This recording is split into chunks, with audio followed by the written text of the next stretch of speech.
Ladies and gentlemen, welcome to Maldev's 50th Anniversary Chicago Awards, brought to you in part by our co-chair, Toyota. National airline sponsor, Southwest. National law firm partner, the Sidley Austin Foundation. Benefactor, ComEd, an Exelon company.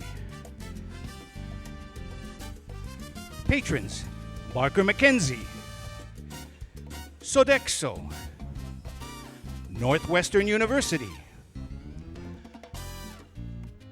Sponsors, Sidley. Friends, the Illinois Sports Facilities Authority Board. Sanchez, Daniels, and Hoffman. Tonight, we honor Excellence in Community Service Award, Dr. Patricia Teazervin, Vice President for Student Affairs, Northwestern University. Excellence in Government Service Award, Susana A. Mendoza, Illinois State Comptroller. Excellence in Community Service Award, Maria Saldaña, General Counsel for Illinois Sports Facilities Authority. Please join me in welcoming our Master of Ceremonies, Enrique Rodriguez, Anchor, Univision Chicago.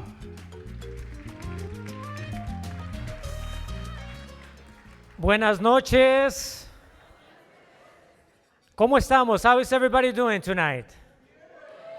Muy bien. I hear that excitement. I think it's going to be an incredible evening. Wouldn't you agree? If I ask you for a favor, would you do it? Can you please give Maldev a big round of applause for, wow, 50 years. Wow, it's incredible. For those of you who I don't have the pleasure of knowing, my name is Enrique Rodriguez, and I've been asked a lot, do you have to roll the R? The answer is yes.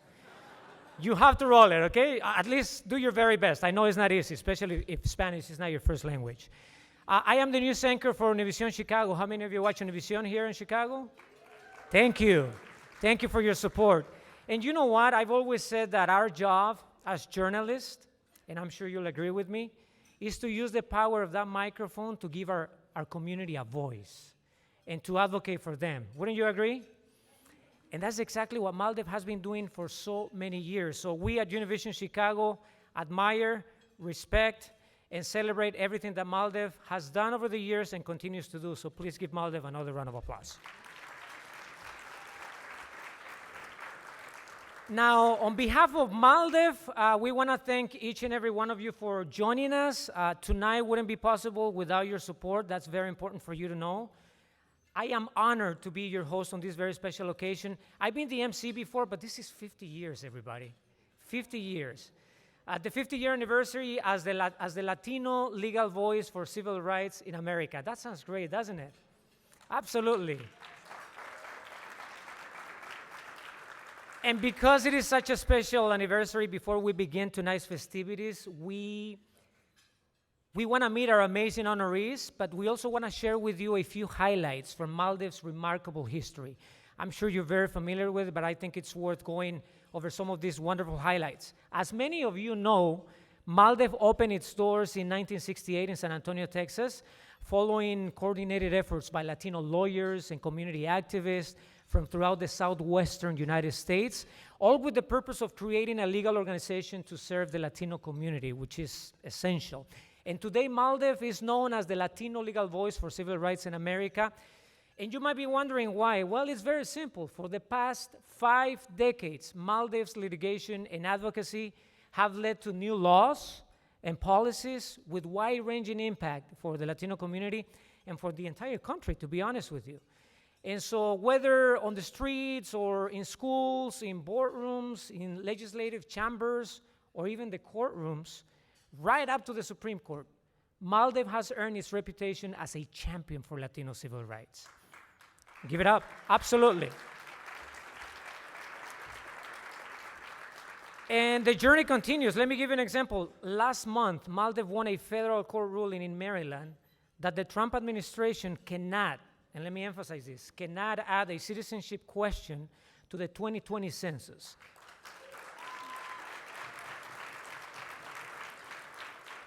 Because it violates the enumeration clause of the U.S. Constitution and the Administrative Procedure Act. And let me tell you, talking to our community on a daily basis, we are so concerned about the census. We want to make sure our community gets counted properly, and there's a lot of fear out there. So Maldev continues to extend its long history of voting rights victories since the last time we gathered here in Chicago, ensuring that Latino voters have an equal opportunity to participate in voting and running for office throughout the United States, which is very important. And last week, Maldev won a federal court case that approved a new redistricting map in Texas, nearly 10 years after Maldev first brought the legal battle to protect Latino voters from exclusion and disenfranchisement. And so Maldev's victories throughout the decades have immeasurably benefited the Latino community, working to secure its right to a meaningful vote, to equity and representation in educational opportunity and non-discriminatory workplaces, and to fairness and justice in government services. And Maldev's greatest triumph include the organization's landmark 1982 Supreme Court victory in Player versus Doe, which guaranteed the right to a free K-12 education for all children, regardless of immigration status. And yes, that's very important. Our city here in Chicago has put a particular emphasis on early childhood education, and that's essential for our kids. And so Maldev's efforts continue to result in federal and state laws throughout the nation to protect and defend the civil rights of Latinos in the United States and the constitutional rights of all Americans, no exceptions. And so this year also marks the 25th anniversary of the California ballot measure that would have restricted access to many public services based on immigration status. And Maldev's legal victory kept Proposition 187, and I remember this vividly because I came from Michoacán, Mexico to Los Angeles. That's right. Puro LA, ¿verdad? And I remember I was a freshman in college when Proposition 187 came along, and I lost 7 years of the process while the fight was going on, trying to get back because I was undocumented. So Maldev's legal victory kept Proposition 187 from taking effect, and it resonates today in renewed anti-immigrant sentiment nationwide. We have a really tough environment going on right now. And as we look back tonight on Maldev's first 50 years, we are very mindful that we still have a long road ahead. Wouldn't you agree? That's right. And so throughout this evening, you're going to hear more about what Maldev has done and continues to secure a better quality of life for Latinos throughout this great country. And so we are very grateful to have your support for this very important work. So give yourself a big round of applause. Now, our program this evening will celebrate the careers and accomplishments of 3 outstanding individuals who have dedicated themselves to safeguarding and expanding the civil rights of the Latino community. And as you'll see and hear, we owe them a great deal for their selflessness and for their courage. And so, before I begin, please allow me to pay tribute and share some very sad news that I'm sure many of you already know. Dr. Patricia Telles Irvin, our first honoree this evening, lost a very courageous battle with cancer on Monday, June 3rd. And when I first found out about it, not so long ago, I'll say it about a day ago, it really touched my heart because my sister was diagnosed with breast cancer 10 years ago. And I can proudly say, and I feel very blessed to say that 10 years later, my sister is cancer-free. And so I just want to say to the Irvin family, your entire family is in my prayers, and we have a lot of respect and admiration for Dr. Telles Irvin. So I ask you to join me in a moment of silence in her memory, please.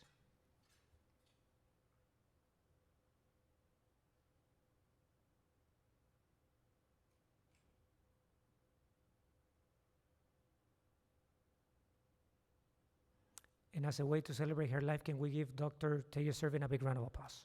Thank you.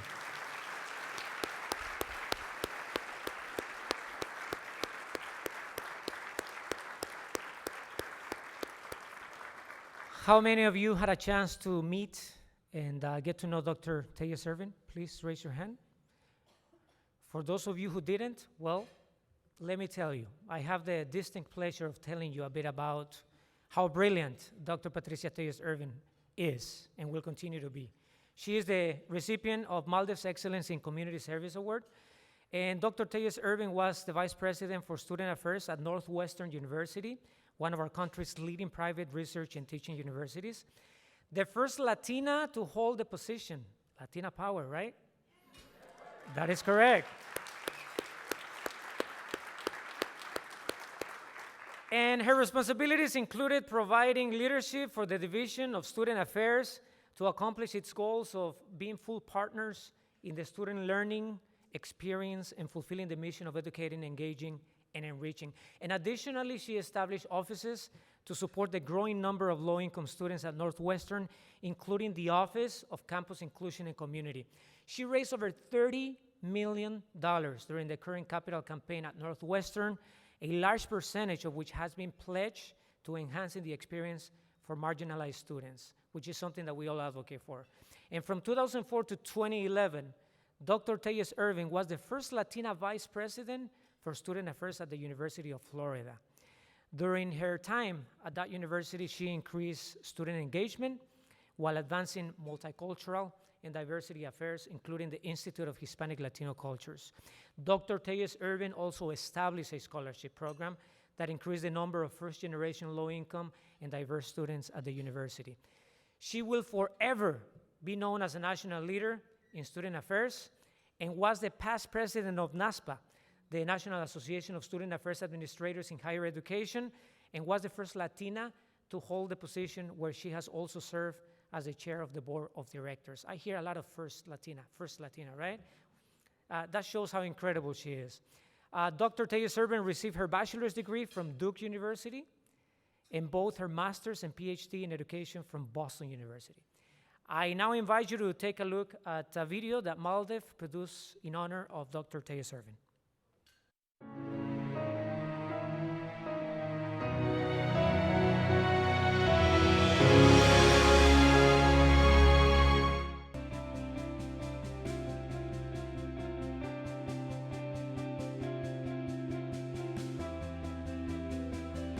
Patricia is a force to be reckoned with.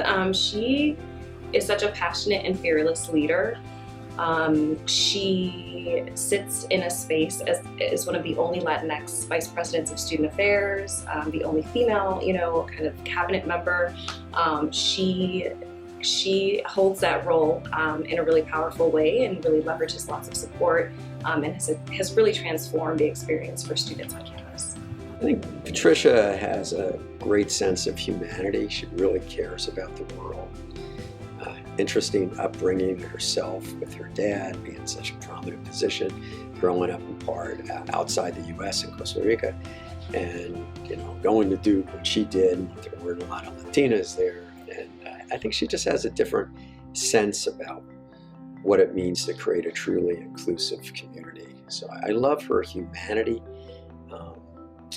She's got so much going for her. She's such a beautiful woman inside and out. I would say that Patricia led the division with integrity, tremendous responsibility, and a lot of care. And integrity meaning she's trustworthy. Whether you like the decision she made or not, you know where she's coming from, and it's a consistent set of values that she has. Responsibility, she's the person that if she says it's going to get done, she's going to do it. If she says to you, I'm going to do this, then she's working tooth and nail to get it done. And the third, and I kind of alluded to this before, is her care, how much she really cared. And I don't know that everyone always understood that, although it was communicated, but someone who worked really closely directly with her, I both professionally and personally experienced her sense of care in so many ways. She never really compromises who she is and continues utilizing her identity, her background as a catalyst for change. And just understanding no matter what level in your career you are, your background is really important and you should never compromise who you are. And that's really helped her. It allowed her to really connect with students and really understand and utilize that as a way to create change and create a legacy that has impacted so many thousands of lives at Northwestern, and will continue to do so moving forward. I think a lot of times when you see career trajectories or just advancement of different individuals, especially individuals of color, at the beginning they're very much working for all populations, especially those with backgrounds that they share. And I think Dr. Tejas, really what has pushed her is that continued support. I think it's almost been, she's continued to work even harder every position and every step she's taken in her career, and continue that kind of dedication to all different underrepresented groups, and especially Latina students. She's driven by what students want. She wants to be there for students. She wants to see them succeed. She wants them to be academically driven. She wants them to, I guess, be the best version of themselves. And that's what makes her so excellent in her role in student affairs, is that she cares about students. And that's something you don't really feel on campus, except when I'm in her home and she's showing me all these people who are there to support me. That's when I'm like, she's right. And I'm excited to begin my journey at Northwestern. And here I am 2 years later. And it's been hard, but I know that she's constantly there to, I guess, be by our side and care about us and want our input and implement actions to support us. I think her greatest achievement over the almost decade now at Northwestern is reminding us that how much further we have to go. Don't be complacent, don't be satisfied with the numbers on diversity. It's really hard work to create a truly inclusive community. And every day she wakes up and that's what she does.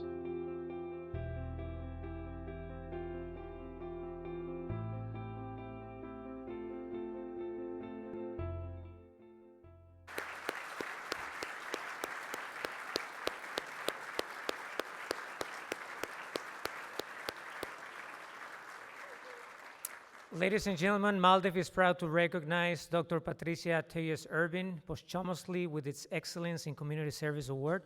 In accepting the award for Dr. Tejas Irvin and joining us on stage, please welcome Patricia's husband, Mr. Don Irvin, and Dr. Leslie Ann Brown Henderson, Executive Director for Campus Inclusion and Community at Northwestern University.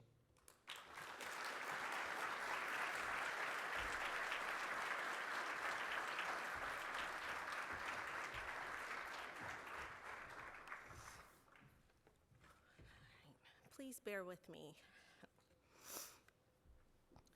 Weeks before her passing, Dr. Patricia Tejas Irving dictated the following remarks to her sister, Dr. Cynthia Tejas, to share with you all tonight.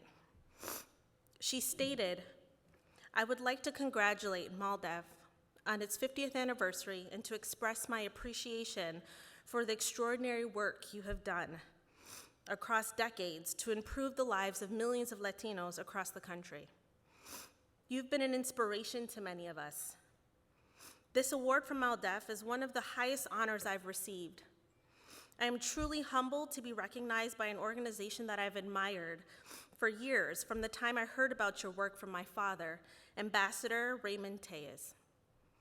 You have successfully tackled the most significant challenges to our community, such as civil rights and voting rights. In addition, you have taken the initiative to open doors to educational opportunities for children and youth who are otherwise disenfranchised. Access to educational opportunities is one of my greatest passions and has been a central theme of my lifetime work. I dedicate this award to my family and in particular to my father, who taught me about the importance of an education and giving back to our community. He dedicated his life to public service and social justice. In closing, please continue to pursue our shared dream of equal rights and opportunity for our community. Thank you very much."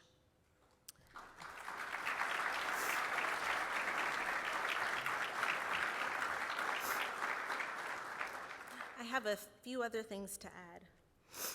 Patricia was a trailblazer, as was her father. Raymond Tejas was the first Mexican-American mayor of El Paso and also the first Latino to be a U.S. ambassador serving under President John F. Kennedy in Costa Rica.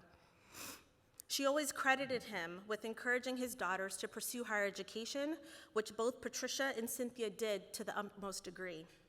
Not only were they first in their family to graduate from college, but they both went on to receive PhDs in psychology. With a strong sense of pride in her cultural heritage, she set out to improve the experiences of students on college campuses. She first became Vice President of Student Affairs at Florida International University, then at the University of Florida, and in 2011, she arrived at Northwestern University. In the past 8 years, she has transformed our campus community. She developed a strategic plan for the division, improved campus housing, spearheaded plans for a new university commons, forged partnerships with students, faculty, staff, and administrators, and the list goes on. Much of my work with Patricia, or PTI as students call her, focused on improving inclusion and social justice within our community. These matters were some of the closest to her heart. In partnership with students, she created my role and the Department of Campus Inclusion and Community, which she later expanded to include multicultural student affairs, social justice education, and student enrichment services, our office that services the needs of low-income, first-generation, and undocumented students, which she created. Patricia was relentless in her advocacy for marginalized students. She approached her role with compassion, passion, courage, and grace. She was always willing to engage difficulty and dissension, often being the first senior leader in the midst of a crowd of student protesters, continuously listening and partnering with them. In a Facebook tribute, an alumnus who was a student activist stated, "PTI and I didn't always see eye to eye on issues, but she always gave me space and a platform to fight for what I thought was right. Her office was home to numerous student services that are critical to the experiences of marginalized students at Northwestern. She put students in positions of power and decision-making. More than that, PTI always engaged me with the utmost respect and support." May we look to the brilliance of Patricia's life and work as our North Star, helping us navigate the dark hours ahead to find our Northwestern direction without her. May we be inspired to finish what she could not. May we be courageous enough to face adversity head on. May we do what is right even when it's hard. May we be relentless in fulfilling our purpose. May we remember our own humanity and that of others. May her legacy live on through each of us. We love you, Patricia. Rest in power. Thank you.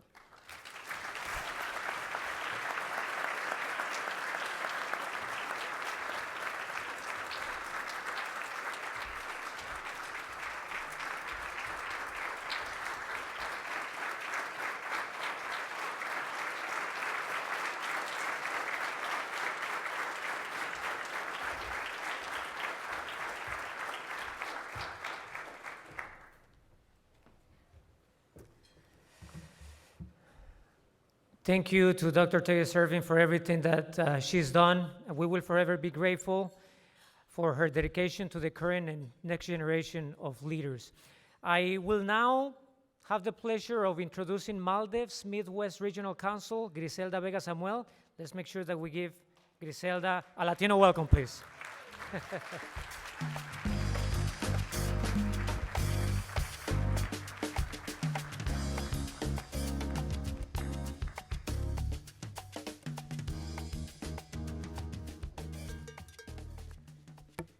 Gracias, Enrique, and welcome everyone to our 50th anniversary gala. Yes, yes. We have a lot to celebrate, and this memoriam is just the beginning. So I think we have a lot to live up to, but we've done a lot, and I'm going to share with you a few comments. So what a year it has been for the MALDEF Midwest Regional Office. Having celebrated a full year as your regional counsel, I'm excited and proud of what we as a team have accomplished. I want to take a moment to recognize my team, Stephen Monroy, Irene Padilla, and Juan Vasquez, as well as all of our summer interns. They're sitting right there. Thank you. As well as all of our summer interns, Armando, Andrea, Ariel, Brianna, Haley, and Carla, whom Without them, this wouldn't have been able to happen. I'm also thrilled to announce the newest member of our Chicago team, Susana Sandoval Vargas, who will join us this fall as our Equal Justice Fellow. Yes, we're very excited about this. Susana graduated from Chicago Kent College of Law and will be focusing on representing the myriad of Latina low-wage workers in the city's collar counties this coming fall, thanks to the sponsorship of Winston & Strawn and Discovery Financial Services. This is an amazing new project that we're thrilled to get back out into the community and make sure that we're representing the Latino low-wage workers out there. I also want to take a quick moment to acknowledge some special guests. We have Deputy Mayor Samir Maykar, who's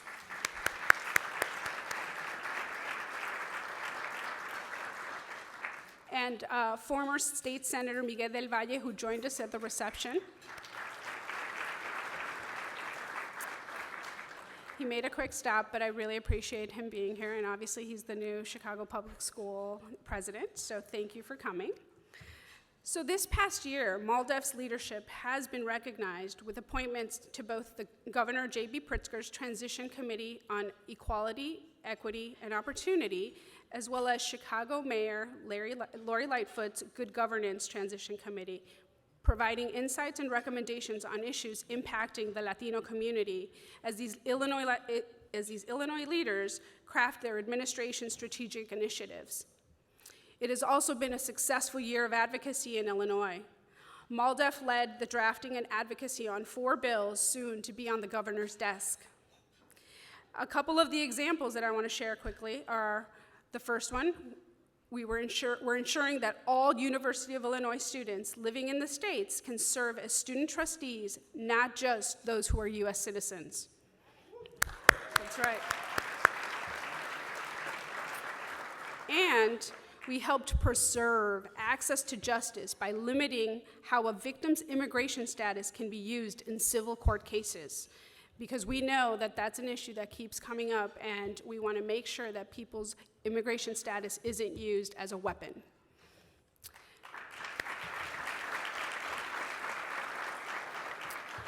MALDEF has also been the lead Latino voice on the Census 2020 in Illinois. We've been appointed as a commissioner to the first legislatively created Complete Count Commission in the United States, as well as Cook County, the City of Chicago, and Elgin's Complete Count Committees. In partnership with the various statewide coalitions, some of who join us here tonight, we've drafted and advocated for legislation funding the Census 2020 outreach.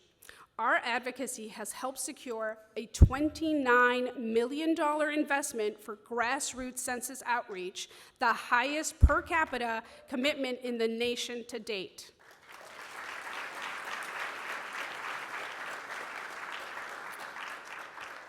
This investment will ensure that the Latino community and all of Illinois is counted and receive its fair share of resources and representation in this critical juncture, particularly with such an important, critical event that's coming up, and we need to make sure that every single person, regardless of immigration status, is counted. Currently, the Chicago office is also representing a dreamer in litigation against a large financial services corporation for discriminating against an Ivy League graduate simply because of her employment status. During this tumultuous political times, our community is under attack, and MALDEF is poised to continue the fight against all discrimination to make sure that we safeguard our future. It has been a year of rebuilding and progress for MALDEF's Midwest office, and we have not done it alone. We are grateful for all the new and reignited partnerships that we have fostered throughout the city and the state to make sure that Latinos continue to have their rights protected. As we look to the coming year, building on this hard work and dedication, together we will make sure that our Latino voice continues to be heard. We fight, we continue to work hard. Seguimos adelante. Gracias.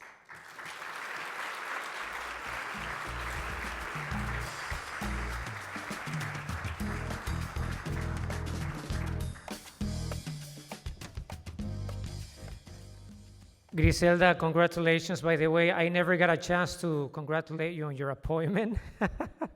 And congrats on the wonderful job that you guys are doing. Very well. Are we ready for another one of our honorees, everybody? Yes? I'm telling you, I've been very blessed to be influenced by three incredible women. My mother, my sister, and my incredible wife. And the reason why I mention this is because women are really making it happen in our state. Wouldn't you agree? That's right. And our next honoree is a perfect example of that. It is my great pleasure to introduce Maldev's second honoree this evening. I'm talking about, you all know her, Illinois State Controller Susana Mendoza, who is here tonight with us.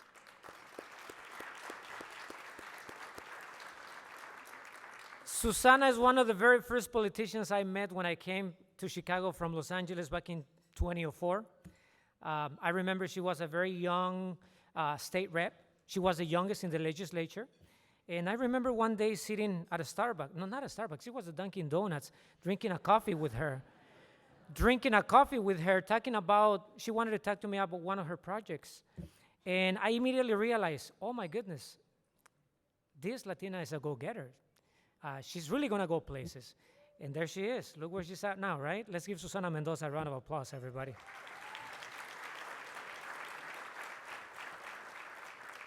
In case you don't know, Susana was sworn in as Illinois Comptroller on December 5th, 2016, after running for office on a platform which prioritized the most vulnerable residents at a time when the state had gone without a budget for more than 2 years. I'm sure you all remember that, right? An advocate for stability, bipartisanship, comprehensive budget solutions, an open and transparent financial reporting, Mendoza serves as the state's chief fiscal and accountability officer. She's the one who writes the checks, right? And now in her third year, give it up for Susana, absolutely. Comptroller Mendoza has initiated a transparency revolution in state government, working with legislators in both parties to try and introduce and pass several transformative bills that have made state financial information more available to the public and to the press. Thank God, right? We struggle a lot with information, believe it or not. So these measures include, just to give an example, the Debt Transparency Act, the Truth in Hiring Act, the Budgeting for Debt Act, and the Vendor Payment Program Transparency Act. Mendoza is a trailblazer when it comes to women in politics. She was the first Latina independently elected to a statewide office in Illinois after that historic win as the first woman elected as city clerk in Chicago in 2011. I'm sure you all remember that. She was also the youngest member, as I mentioned, of the Illinois General Assembly when she was elected to the House, where she served 6 terms, representing Chicago's Southwest Side, including Little Village, where she was born. And she now lives in Chicago's Portage Park neighborhood with her husband, David, who is here today. David, would you stand up, please?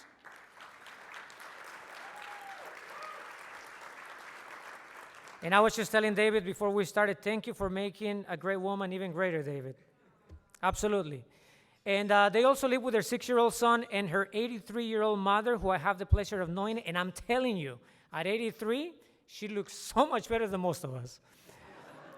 She looks fantastic. So with that said, let's take a look at the video that Maldev has put together for State Controller Susana Mendoza.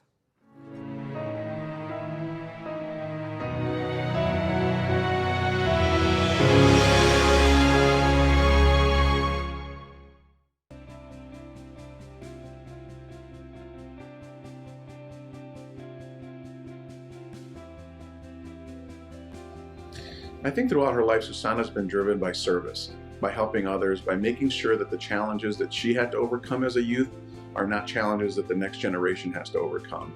Or how, as a person who's an elected leader, how can you listen to the needs of the people and try to actually accomplish something?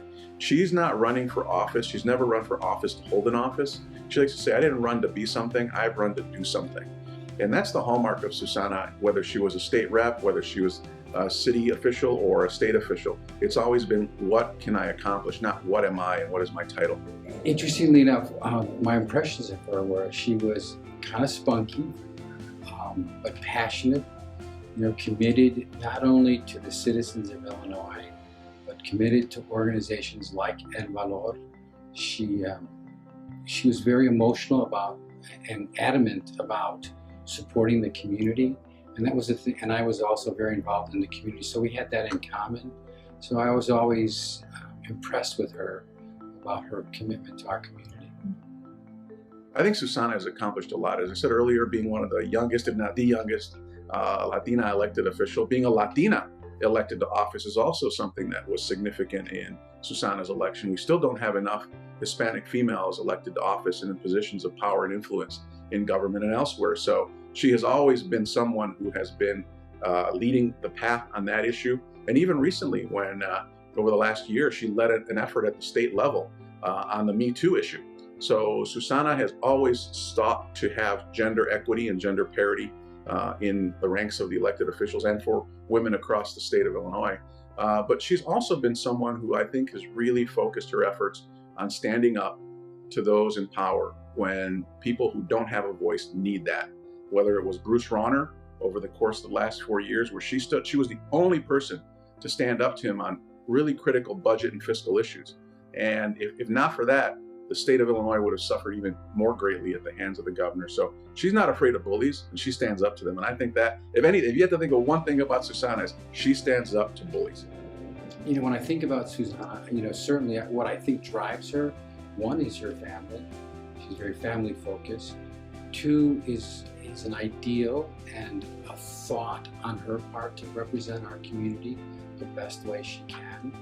And the third thing is that she wants to be a voice for the citizens of Illinois and for our community. I mean, if I look at her upbringing, born in a little village and actually being so competitive, that actually have always caught my attention. Someone who is driven, always trying to reach the top, and certainly the fact that she came from such a humble beginning and to see where she is today, an incredible career and an incredible person. I think her legacy is yet to be determined. I think she's nowhere near the end of the journey. I think that in her case, the journey is going to end at a place much higher than where she's at today. I think that she's going to be remembered for being our champion, and I think there's great things for her to come in the future. As someone who's been very involved in politics and community service myself, I always think very long and hard about who I'm going to support. And I've supported Susana over the years because I know that she's involved in politics for the right reasons. And I think there's a big difference. And I've seen this, I've learned it over time, and I've seen it in Susana. There's a difference between a politician and a public servant. Susana's a public servant. Politicians are people who get involved in politics and government for their own agendas and their own benefit. Public servants like Susana are in it not for themselves, but for others. In fact, they sacrifice their time, their resources, their time with their family to be leading and helping the community. And so Susana has taught me that you need to continue to that kind of a framework of support for the community, and not to be afraid when, sometimes you don't win. And if you don't win, it's not about winning and losing, it's about continuing the service. And Susana has done that. She has, in her role right now as comptroller, where she just won re-election recently, has continued to go above and beyond the role of past comptrollers. She has taken a job that had a job description and expanded it. So she's also taught me that you don't need to just follow the template that's given to you. You take that template and you build upon it for what you see the needs of the community are. And so I am very, very honored to be a friend of hers and very honored to have supported her. And I am looking forward to continue to support her into the future for whatever she wants to do, because I know it'll be not just for her benefit, but for the benefit of all of us.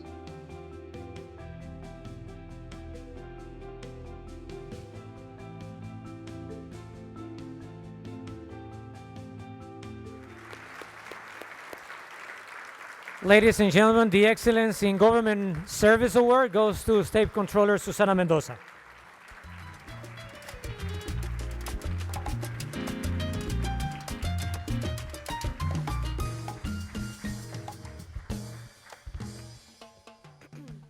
Wow. Good evening. I wish I could give the people who were on that video just a hug. Where are you? I can't see you. Everything looks dark. I see a hand up there. I think that's Marty. Ray. I saw Jose earlier. Thank you so much. You guys almost made me cry over there. Seriously, from the bottom of my heart, thank you. It was such a beautiful surprise. I want to say thank you and good evening to everyone. Buenas noches, ¿cómo estamos?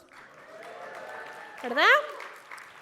I've been having a wonderful time. Thank you to our servers. Muchas gracias para los que nos están atendiendo esta noche. It's a beautiful meal, and they work very hard. Enrique, I was very excited when I heard that you were el maestro de ceremonias. He's the best. I'm saying it right now.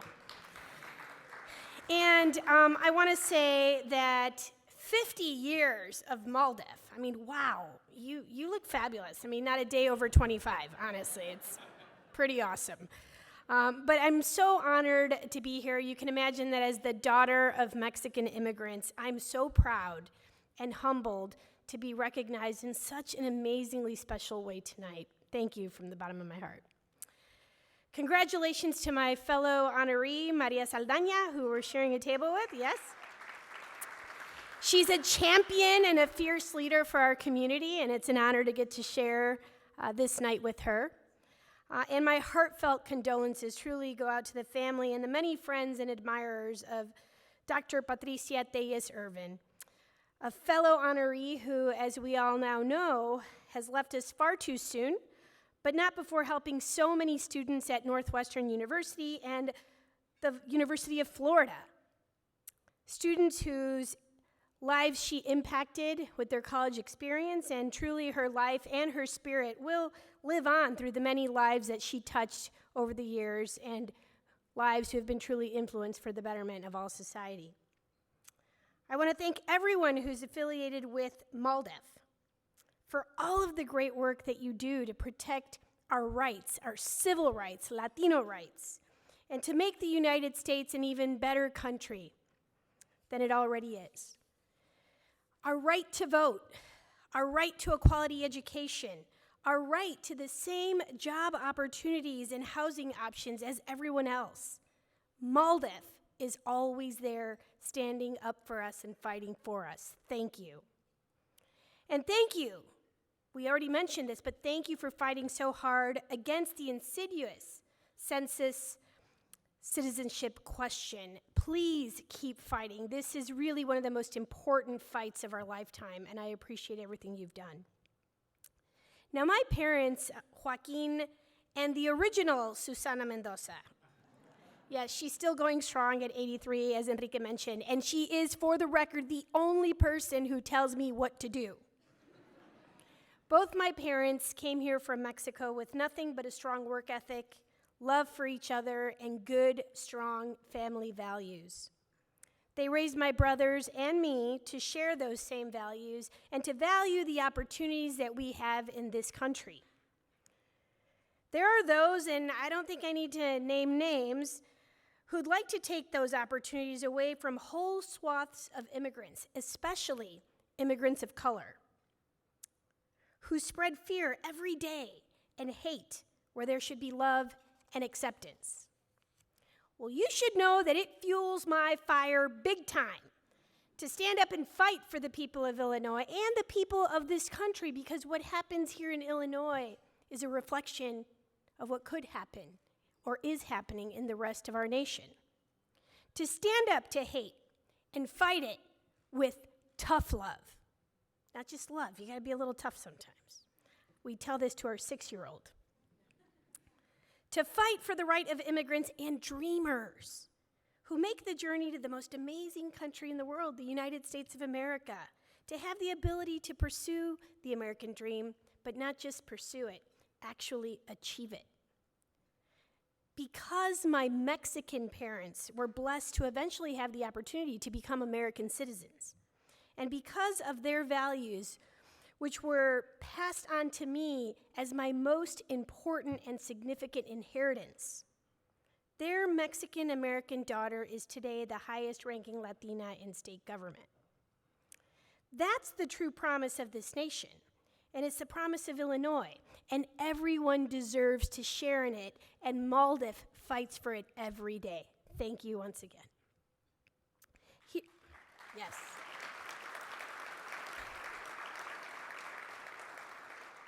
Right here in Illinois, I've spent much of the past few years as Illinois State Controller fighting to keep a former governor, thankfully former keyword, from shredding the state's social safety net. For 3 full years, he refused to even pass a budget. Now, my job is to pay the state's bills as the state's chief fiscal and accountability officer, but it's certainly hard to do when there's no legal authority to do so, given the absence of a state budget, which gives me that legal authority. And of course, doubly hard when you have a governor who's intentionally starving nonprofits. Now, the state had lost its moral compass. The unnecessary man-made 736-day budget crisis was devastating, and it was immoral. And the people who could least afford it, the people who rely on critical social services, state services, were suffering the most. Now, when you elected me, I vowed to change the way that this office was doing business. And I led, as Enrique said, a transparency revolution to shine light on our finances and on the destruction that was wrought on those finances. Now, on day one of my term, I prioritized our state's most vulnerable by putting them at the front of the line for payments. Folks in nursing homes and hospice care, people that care for adults and children with disabilities, the many social service providers that are helping under-resourced immigrant communities with critical service funding. Those folks needed a controller with a moral compass that would put them before the high-priced consultants. And that's exactly what I did. I didn't do it alone. I thankfully did it with the amazing support of the most talented group of government employees, and that's the staff that works for the controller of the state of Illinois. Those guys are the best. If you ever meet an employee of the controller's office, please tell them they rock, because that is the truth. Es la meritita verdad.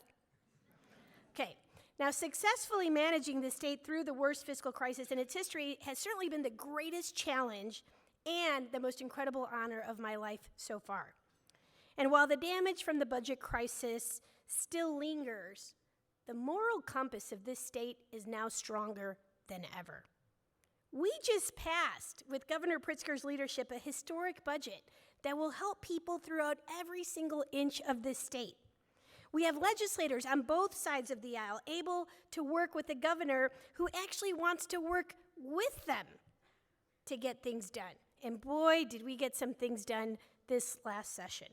Now, it's amazing what we can accomplish when we come together and work together and put the people of this state first, well before politics. Now, my office, of course, was very involved in many of the initiatives that did pass this weekend. Sometimes we were in the forefront, other times working behind the scenes. But what's important here is to recognize that when we work together, we were able to manage to put Illinois on a better course for the future. We're on a better path. Now, as a controller, it's my job to remind everybody not to get too excited, because while we're on a better path, we're not out of the woods yet. But thankfully, we can start to see some light between the trees. Now, ladies and gentlemen, it is a new and a brighter day here in Illinois, and I am so amazingly humbled and thankful for this incredible recognition today. I accept it on behalf of the many people of the state of Illinois who had to bear through the worst fiscal crisis, which was not their fault in the slightest, and the many social service providers and other leaders like Ray Gonzalez, like Jose Sanchez, who every day toiled without the funding that they needed, that was their funding for services already rendered, to protect the very people of this state who deserve the best health care and deserve the best government representation. They truly are the real heroes through this budget crisis. And for that, I say thank you and congratulations.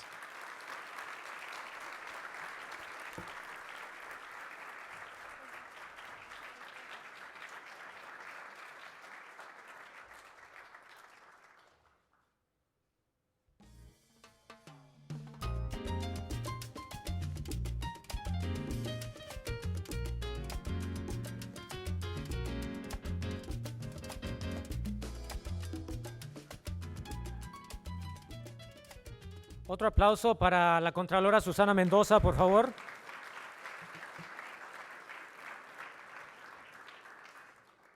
And thank you, Susana, once again. Thank you for putting the name of Latinas very, very, very high. Our final award tonight goes to María Saldaña. Vamos a darle un aplauso a María Saldaña.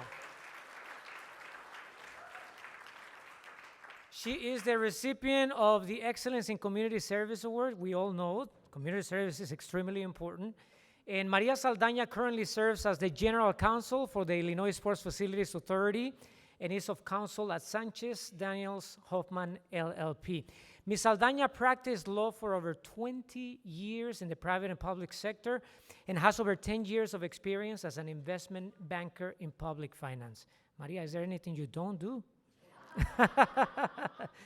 And as the General Counsel for the authority, she is responsible for providing legal advice on all government-related processes and procedures, for assisting with the negotiation and all transactional matters of the authority, and managing all outside legal counsel.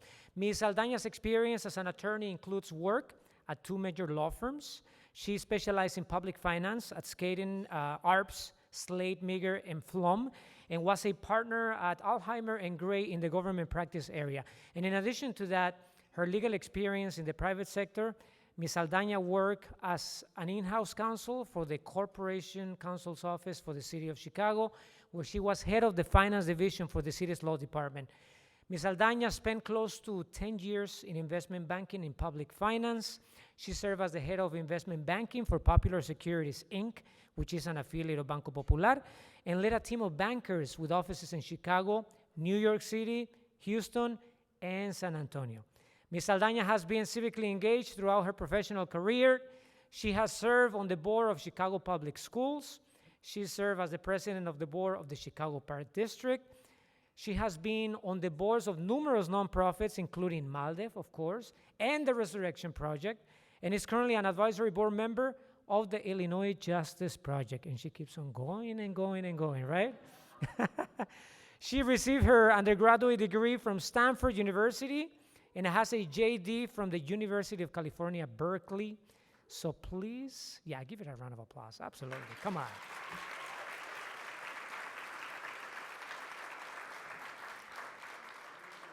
And I couldn't think of a better transition to her video than this applause. Let's take a look at it.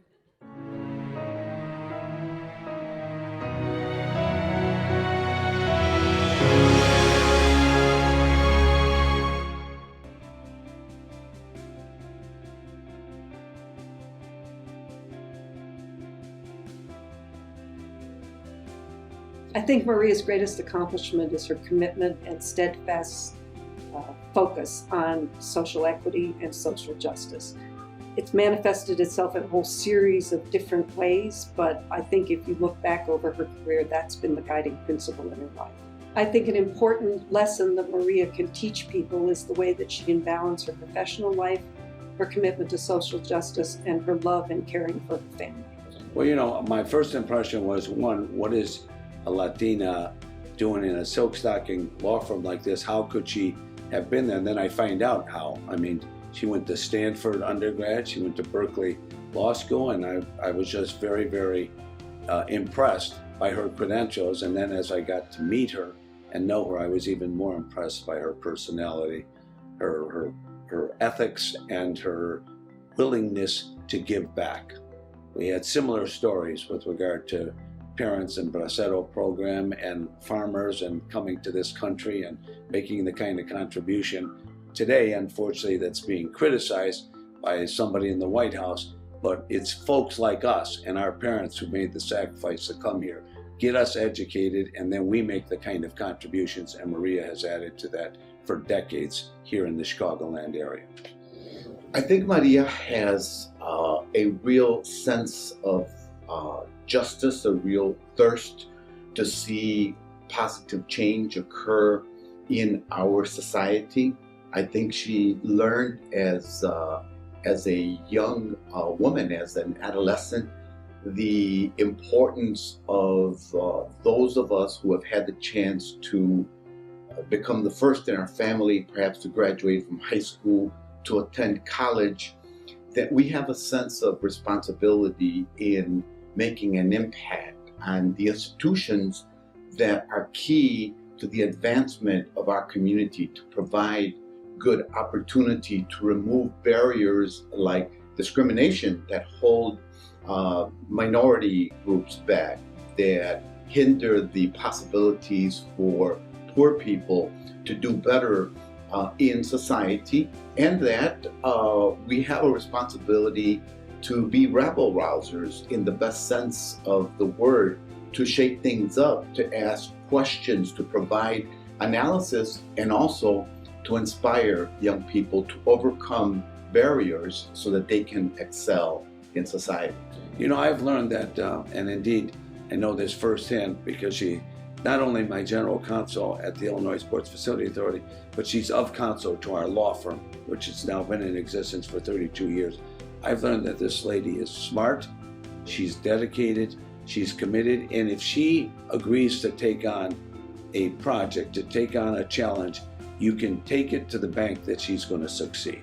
She always has, and for decades, always continues to not just succeed, but strive for another success story. And we've been the beneficiary here in the Midwest from a gal who came from the West Coast, came to the Chicagoland area, settled here, and whether it was the not-for-profit communities that she chaired out in the suburbs, on an employment basis as well as not-for-profit philanthropy basis, Maria is all about the Latino community, and she's all about giving back to our community, and more importantly, she's all about serving as a mentor and a role model to those little Latina girls who are, I want to be like Maria Saldaña.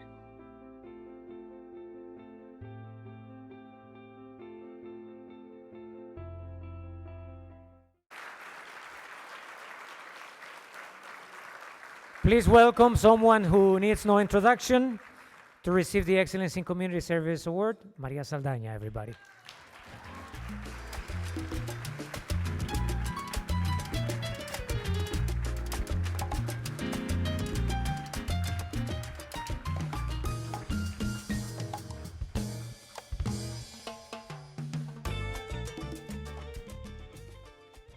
Well, good evening. I'm really honored by the words. I had no idea what Manny Sanchez was going to say. Some of you who know Manny know why I would worry about what he's going to say. And Susana is a fearless leader. I followed her career since she actually worked at City Hall in the Department of Planning when I was a lawyer at City Hall, and she was a young go-getter, and look at her now, the highest, the Latina with the highest office in the state.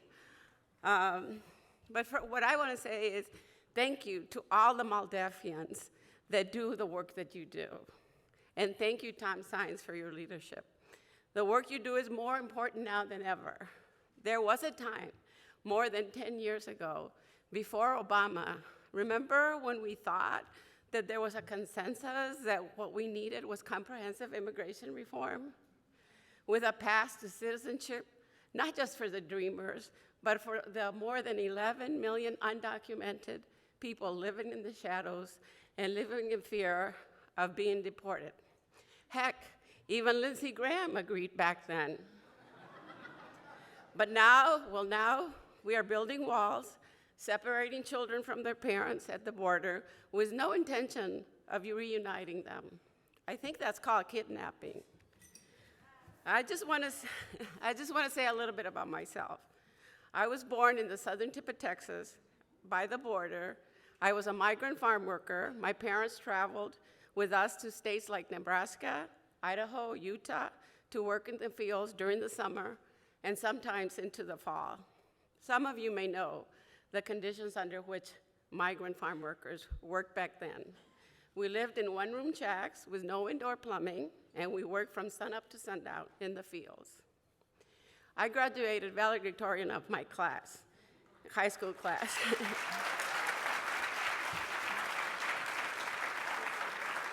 And I was admitted to Stanford with a full scholarship. My parents didn't know where Stanford was. I didn't even know how to get there. But I told my parents I wanted to go. I had never even spent a night away from my family, but I wanted to go. My parents said, okay, mija, if you want to go, go. They helped me buy a one-way plane ticket to San Francisco, and my mom and I went and brought a big blue suitcase that would contain all I took to Stanford that first year. Stanford was challenging. Nothing that I had done in high school had prepared me for Stanford. But I was determined to stay and finish what I started. Besides, I didn't think I could go back home and tell my parents that somehow living in a dorm, getting 3 meals a day from the cafeteria, and going to class was harder than working in the fields. If they didn't quit, I wouldn't quit either. After Stanford,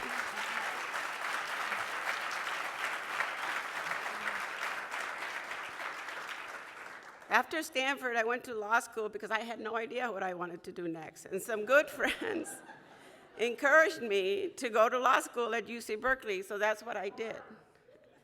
I ended up in Chicago because my first husband that I met at Stanford, and who was also a former farm worker, wanted to go to medical school, and he got into Loyola Medical School here in Chicago. That's what we do. That's what we do. When I came here, I needed a job, and I knew that big law firms recruited only the best and the brightest. So I decided I should work in a big law firm. I had my...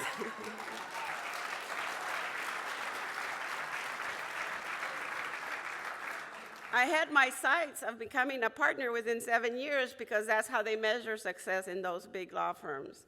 I didn't make partner in 7 years, but I did eventually. In the meantime, I became more interested in public policy and government. I was appointed to serve on the board of the Chicago Public Schools by Mayor Sawyer in 1988. That was around the same time that the U.S. Secretary of Education called the public school system in Chicago the worst in the country. It was heartbreaking to see the conditions of the schools and feel powerless to do anything. After that board appointment, I worked in government, but felt that I wasn't changing anything. I worked for 10 years in investment banking and headed up the investment banking department of the largest Hispanic-owned bank in the country. I also worked in the not-for-profit sector in the affordable housing space. Yes, if you look at my resume, it might seem like I just can't keep a job. All I can say is that I have never forgotten where I came from, and I don't quit. I don't know how. What has always driven me is a desire to make a difference. A friend recently told me I didn't exist. By that, he meant that a Latina like me that grew up as a migrant farm worker and went to Stanford and UC Berkeley Law School, became a partner at a major law firm in Chicago, switched her sights to investment banking, and served as head of investment banking for a major firm, served in leadership roles in government and in the non-for-profit sector.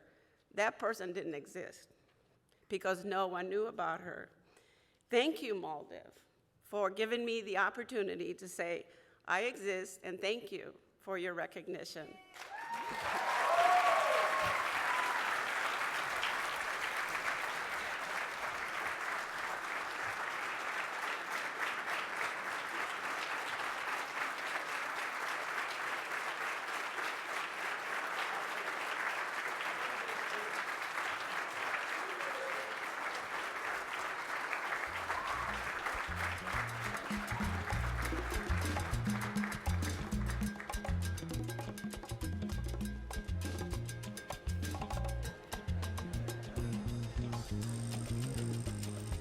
Como que le damos otro aplauso a María, ¿no?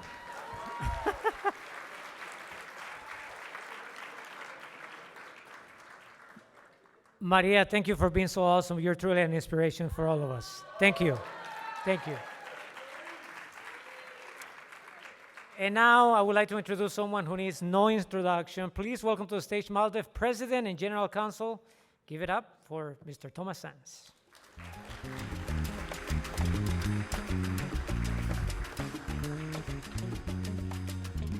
Consul, we didn't even allow you to sit, right?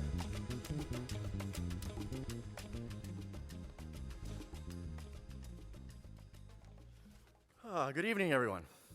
And thank you all for being here and joining us for this commemorative evening, full of, I hope you agree, inspiration, full of wisdom, and full of the energy that we need to face the challenges ahead. I want to begin by thanking our tremendous Master of Ceremonies, Enrique Rodriguez, for once again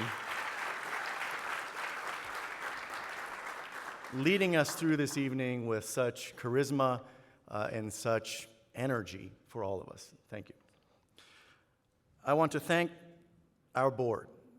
You certainly just heard from one of our former board members, but we have many board members from the Chicagoland area, both past and present, who are here tonight. I'd like to ask our board members, past and present, to please stand and accept our gratitude for your role in MALDEF's 50-year history.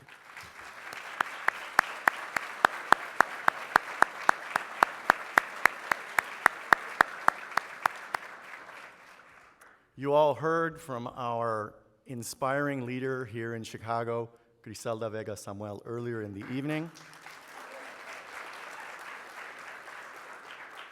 She introduced her staff, but we have many in the audience who are former MALDEF leaders, former MALDEF staff members. I believe we have at least 3 former regional councils in the room, and they too are such a critical part of our half-century history.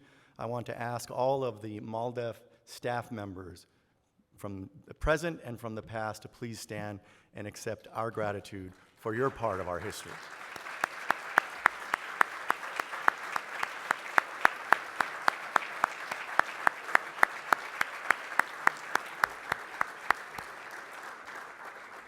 An evening like tonight, of course, takes many to contribute to its success. I want to thank our dinner committee members and ask them to stand. Thank you for your participating in this event as an important part of our history as well.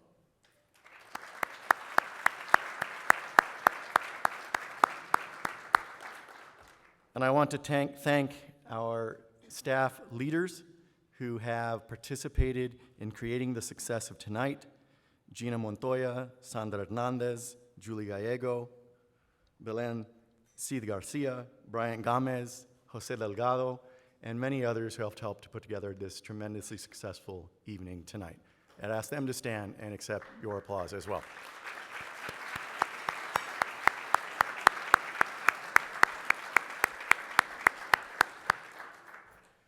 If, like me, you were inspired by our honorees, I want to thank them once more. I consider it one of the privileges of my life that I had the opportunity a year or 2 ago to meet Patricia Theas Irvin when I had the opportunity to speak at Northwestern University. And she took time out of her busy schedule to come and hear me speak and to greet me afterwards. And I knew then that she was contributing in ways incalculable and not always recognized. So I do want to again recognize the courageous and pioneering Patricia Theas Irvin and thank her family for joining us so soon after a tremendous loss and provide our condolences again.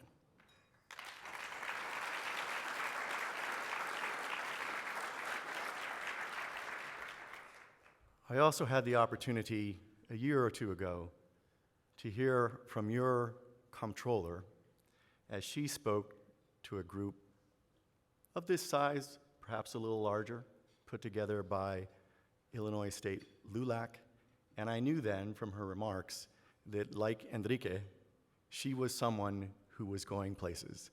And it's not stopping, as you all know, as comptroller of the state of Illinois. So let me again thank our honoree, the wise and committed Susana Mendoza.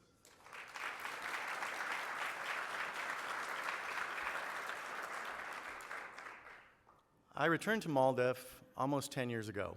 As you will hear, in 2 months I will commemorate my 10th year anniversary as President and General Counsel.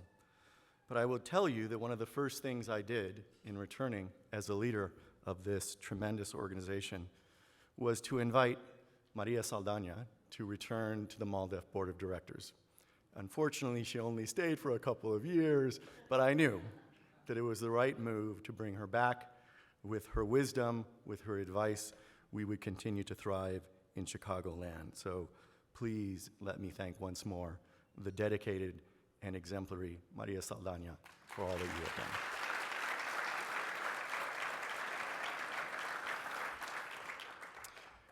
This is the culmination of MALDEF's remembrance and commemoration of a half-century of service to our mission of promoting the civil rights of all Latinos living in the United States. We began last September in San Antonio, Texas, where we were founded. We continued in our current headquarters, Los Angeles, California, in November, and commemorated our 50th in the nation's capital, Washington, D.C., some 2 months ago. This is the last of our galas to celebrate and remember a half-century of MALDEF's pursuit of that important mission. I will say that when you hit half a century, as I mentioned, I'm a little older than MALDEF, so I've hit that personally. But I also, as you know, in 2 months will commemorate 10 years as President and General Counsel of this organization. It causes you to be contemplative, to remember what your ambitions were, to remember what you sought to achieve in the past, and reflect on what you've achieved and on what you face. I want to point out one thing, that tonight, as the culmination of our 50th anniversary commemorations, it is appropriate, and I want you to notice, that all 3 of our honorees were women. Latinas,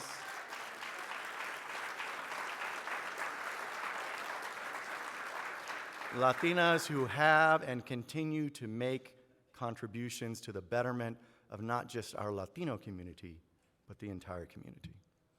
But I want to note that as unusual as that may be, and reflect on when was the last time you were able to attend an event like this with all women honorees.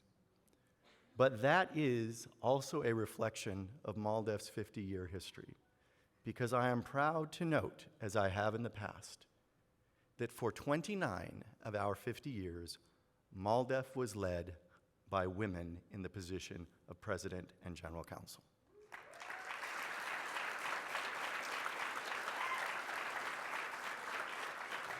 Starting in 1973, a mere 5 years after our founding, with Vilma Martinez, who was a few years after she left the position, succeeded by Antonia Hernandez, who served for a record-setting 18 years as President and General Counsel of this organization.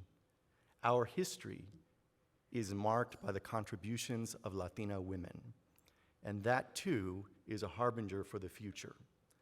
So please join me in recognizing the important and ongoing contributions of Latina women to our mission of promoting the civil rights of all Latinos in the United States.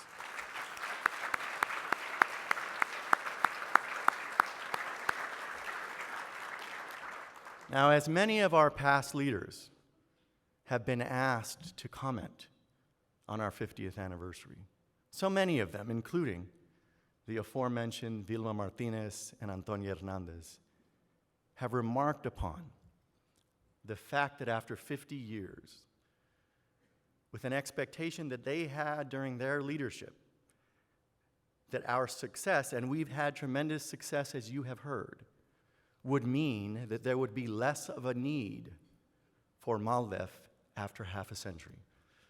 But they have all remarked that there is as much or more of a need today in 2019 for MALDEF, its mission, and its leadership than ever before in our history. We all know the challenges that we face. We know from whence they emanate. And many of us, including young children, look forward with a mixture of fear and optimism, a level of fear that is perhaps unprecedented in recent memory because it is catalyzed by the leader of our nation. We face today, emanating primarily from the White House, what for our community is an existential threat. I don't say that lightly. Those who know me understand that my leadership has not been marked by alarmism. On the other hand, I know that I'm not viewed by many as a particular optimist. But I come to this job intentionally with a realism that is, in fact, inflected with optimism. So I am quite in earnest when I tell you how important it is to recognize the existential threat for the Latino community in the United States. It is that dire. It began with a presidential candidate who launched, as we all recall, his campaign with a slander against all Mexican immigrants, and who doubled down on that initiation a year later with an accusation of a respected, life-tenured federal judge of being biased against him simply because that judge is Mexican American. But the existential threat became more real when Donald Trump appointed a cabinet of the United States that initially had not a single Latino or Latina represented in it. Now, if you're like me, some of you initially reacted to that exclusion, complete exclusion from the cabinet of the United States, unprecedented for decades. But you may have reacted as I did, with a certain perverse pride that we would be the only major population group not represented in the clown car of a cabinet that he appointed. I was, and said it publicly. Of course, ultimately, with the withdrawal of Labor Secretary-designate Andrew Puzder and the appointment of Alex Acosta, we had one representative in the Trump cabinet.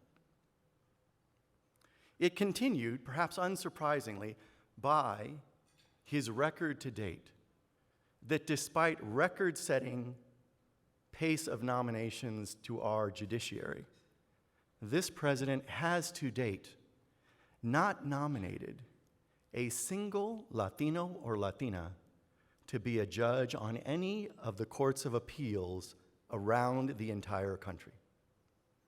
Now let me say that again. This is the layer of judges who are just below the United States Supreme Court. Courts of appeals are where most cases end their pursuit of justice. Supreme Court hears maybe 85 cases a year. Most cases are decided finally in the courts of appeals, and this president has not nominated a single Latino or Latina to sit on any of those courts of appeals across the country. This epitomizes as much as anything the existential threat that is punctuated and epitomized by what we face in Census 2020, where we know that the addition, very late in the process untested, to any of the Census Bureau's ongoing efforts to prepare for the next decennial census, the late addition of a citizenship question, we now know, reiterated yet again, reinforced a week ago, that the intent in putting that question on the census was to secure a significant undercount of us, of the Latino community. It doesn't end there. There are other efforts to undercount and reduce significantly our existence statistically within this country.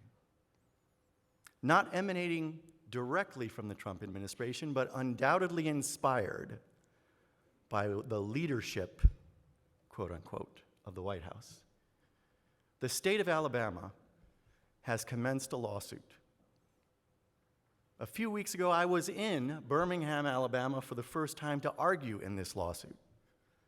The gist of this lawsuit is the contention by Alabama and by one of its Congress members that the Constitution requires the Census Bureau to remove, by estimation, to remove all undocumented immigrants from the population count of this nation before reallocating representation in the U.S. House of Representatives. Think about how monstrous that is. An intention to designate every undocumented immigrant in this country as not a person to be enumerated, because that's what the Constitution's enumeration clause says. An actual enumeration of all persons residing in the United States. But monstrously, Alabama argues that millions of people in this country do not count as persons residing here. Now, that lawsuit by Alabama is against the federal government. So MALDEF intervened as a defendant because we did not trust the Trump administration to present the most vigorous defense of that monstrous Alabama theory. The citizenship question, the Alabama lawsuit, cannot be characterized any other way than as exemplifying an attempt at statistical genocide. Again, I don't use that term lightly.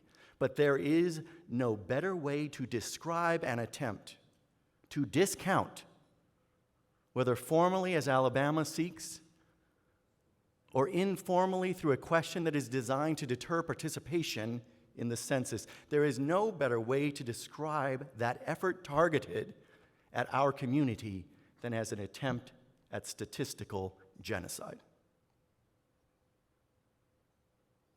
Understanding the severity of the challenge, we must work together, as I know we will, to defeat this statistical genocide by ensuring that every person, from the youngest child to the eldest leader, every person in every household must be counted in the census. This is our challenge, to defeat a naked attempt at statistical genocide of our community. But I know that our community is up to the challenge. Even before MALDEF existed, in a case that's celebrated together with that foundation of civil rights jurisprudence, Brown versus Board of Education, this case, together with Brown, a month ago celebrated its 65th anniversary. A case that was decided a mere 2 weeks before Brown, coincidentally also by a unanimous Supreme Court, coincidentally like Brown in an opinion written by Chief Justice Earl Warren. The case was Hernandez versus Texas. In Hernandez versus Texas, a Latino defendant was challenging the ongoing exclusion, including in his own jury, of every Latino in the state of Texas. He sought to use a precedent developed 18 years earlier, in 1936, in which the Supreme Court, in 1936, early in the civil rights struggle, concluded that if there was a long-standing pattern of exclusion of African Americans from juries, the case came out of Alabama, like the case that we face today. But in Norris versus Alabama, the Supreme Court decided if there is a long-standing pattern of complete exclusion of the African American community, that sufficed to demonstrate an unconstitutional exclusion from juries. You need not come forward with direct evidence of an intent to discriminate if the pattern showed statistical non-inclusion over time. Mr. Hernandez, the defendant seeking to challenge the exclusion of Mexican Americans from his jury, argued that the same pattern existed with respect to Latinos. But over the 18 years from Norris versus Alabama to Hernandez versus Texas, the state of Texas had strategically described Mexican Americans, which they previously recognized as a separate group, a separate race.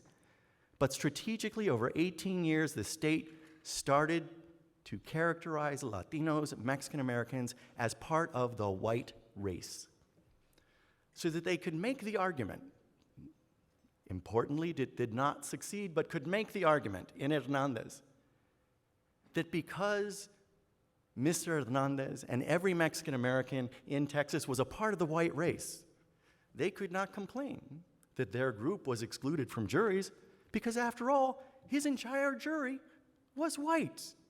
And since Mexican Americans were white, he could not complain or use the Norris versus Alabama precedent. What we faced in that case, and that the Supreme Court defeated, was another form of genocide. By subsuming Latinos within the white race, a categorizational genocide, if you will, the state of Texas sought to take Latinos out of existence as a separate community. We defeated that 15 years before MALDEF was founded. So our community has faced challenges like today before. I am not afraid then of this attempt at statistical genocide because I know that it's in our history to find the wisdom, the inspiration, the community, to work together with allies in other communities to ensure that while they seek to have us discounted, we will be counted.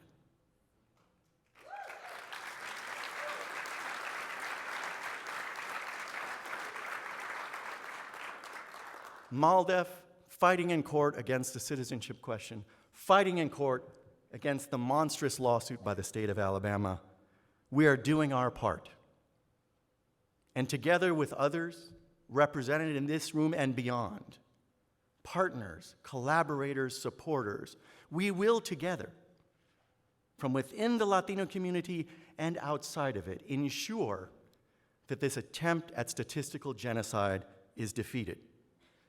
Because not only do we have the history of Hernandez, but we have half a century of MALDEF working with partners throughout the country to make real progress through Plyler versus Doe, through the many redistricting challenges here in Chicagoland and beyond, through our pioneering work to ensure educational equity in state after state across the country, through our work against Proposition 187 and other state and local and private attempts to demonize and discriminate against the immigrant members of our community. Our history over half a century is a partnership together with all of you and beyond to defeat every attempt to minimize, to exclude, to attempt to wipe us from the history and ongoing progress of this country. We will prevail together with all of you. And we do that based on a history of a half century of effort. You all have some champagne at your tables.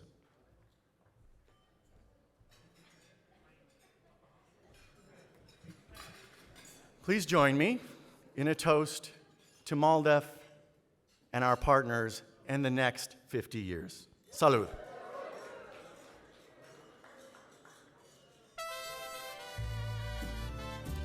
I want to thank you all for staying with us throughout the evening. Enrique Rodriguez needed to leave us a little bit early.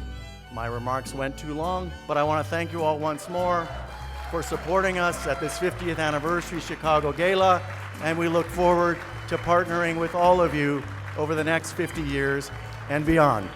Have a wonderful evening.